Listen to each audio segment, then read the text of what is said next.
Show. Thanks for joining us. So we are going to play I got a couple songs and I got to talk a little bit about truck stops. So I thought it'd be fun to do. I was reading a book. I'm still reading the book. I'm in the middle of it. It's called End of the Road. It's by my friend Gordon McGill, who's also a truck driver, veteran truck driver, done the ice roads, Australian road trains, all that kind of stuff. And it was funny. I'm in a chapter where he's talking about truck stops. Now, Gordy lives in the States right now. He's in Ithaca, New York, but he used to live here in Canada where I am. He lived about probably 15 minutes away from me in Stony Creek. And I know he's about 10 years behind me, so I know of his father used to run for the company. So anyway, he's talking about the truck stops, and I thought, what a great feature for some of these truck stops. So I'm going to start off with I got a couple stories. He was talking about probably the one truck stop up here. So when he started, he was running Toronto and Montreal here in Canada. And there was one truck stop in the middle called the 10 Acre. It's in Belleville, Ontario. You probably know it's been there forever. It is now, I think it's an IHOP or something like that. But it used to be called the 10 Acre truck stop. The reason was they have 10 acres of parking. That's why it was called the 10 Acre.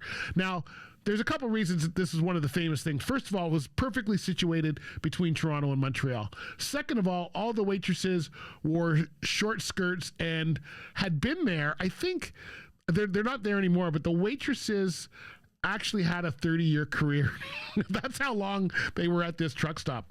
You would go in there at around 7 o'clock, if you're running towards Toronto or Montreal, and the place would be packed. All truck drivers getting a meal. There was two giant tables in the middle that were all the French guys. They somehow dominated those tables, and they would sit there and they would talk about all of they would talk in French, and everybody sat around them, but it was like just this beehive of energy, which you don't see anymore in truck stops. They all are dead right now. That was one of my favorites going there for sure.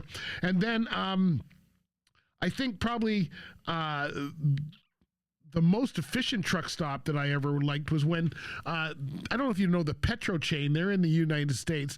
They came out with these big truck stops. They were had all kinds of giant parking, and you can get everything. I used to go to Chicago. I couldn't even get into my own barber in Burlington, Ontario. I would go to Chicago to get a haircut because they had a haircut place right there, and that's where I was. So when they started bringing in those amenities, it was really cool for people. It was the first time these big chains called Petro at the time came out. I think they've all been bought out again, but it was really some very, very cool stuff that I thought. And one of those ones, if you remember the 78 truck stops, that was one at Sawyer, Michigan was a big one that everybody, there's no camaraderie on the road anymore. It was all about the truck stops. The problem with the 10 Acre truck stop is you can't find your truck. I'm going to play one here by Charlie Douglas and Dave Dudley called Where's the Truck? This is a hilarious song. Girls, that sort of thing. Got mirrors in the ceiling and a portable. Oh, those two. That's got to be one of my favorite songs. And of course, finding the truck is always a challenge when you've got a 10 Acre truck stop. But let me just, before we go, tell you the worst truck stop that I have ever been in. And there's been some that have been pretty well down. There's been some fun ones, like the roadway down in Binghamton, New York, next to Bingo Bob's. That's a whole nother story.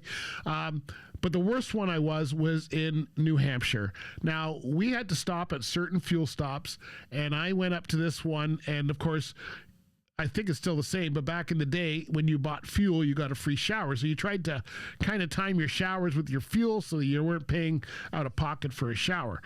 I think now it's like $12 or $15, but it used to be back like $6. So you would time your shower. So I got fuel at this place, and I had been on the road for a couple days, so it was time for a shower. And asked the guy, they advertised they had showers. That's how they advertised it. I went there and I said, okay, where's your shower? And he said, it's right through there. It was in the broom closet, and this thing, he handed me a garden hose. I did not take a shower there, no matter how bad I needed it, and I got back to my thing. So that's how that goes. Anyway, there's all kinds of truck stop stories. Lots of drivers have them. We're going to go out with one. This one's by Red Simpson. If you've ever thought of trucks in the truck stop, how do the trucks feel? That's what we want to know. Here's a song called I'm a Truck. Hello, I'm a truck. Thanks for listening to Chords Chrome, everybody. You've heard songs about truck drivers, many times their story told. How they pulled out of Pittsburgh for 6 days on the road, about that feather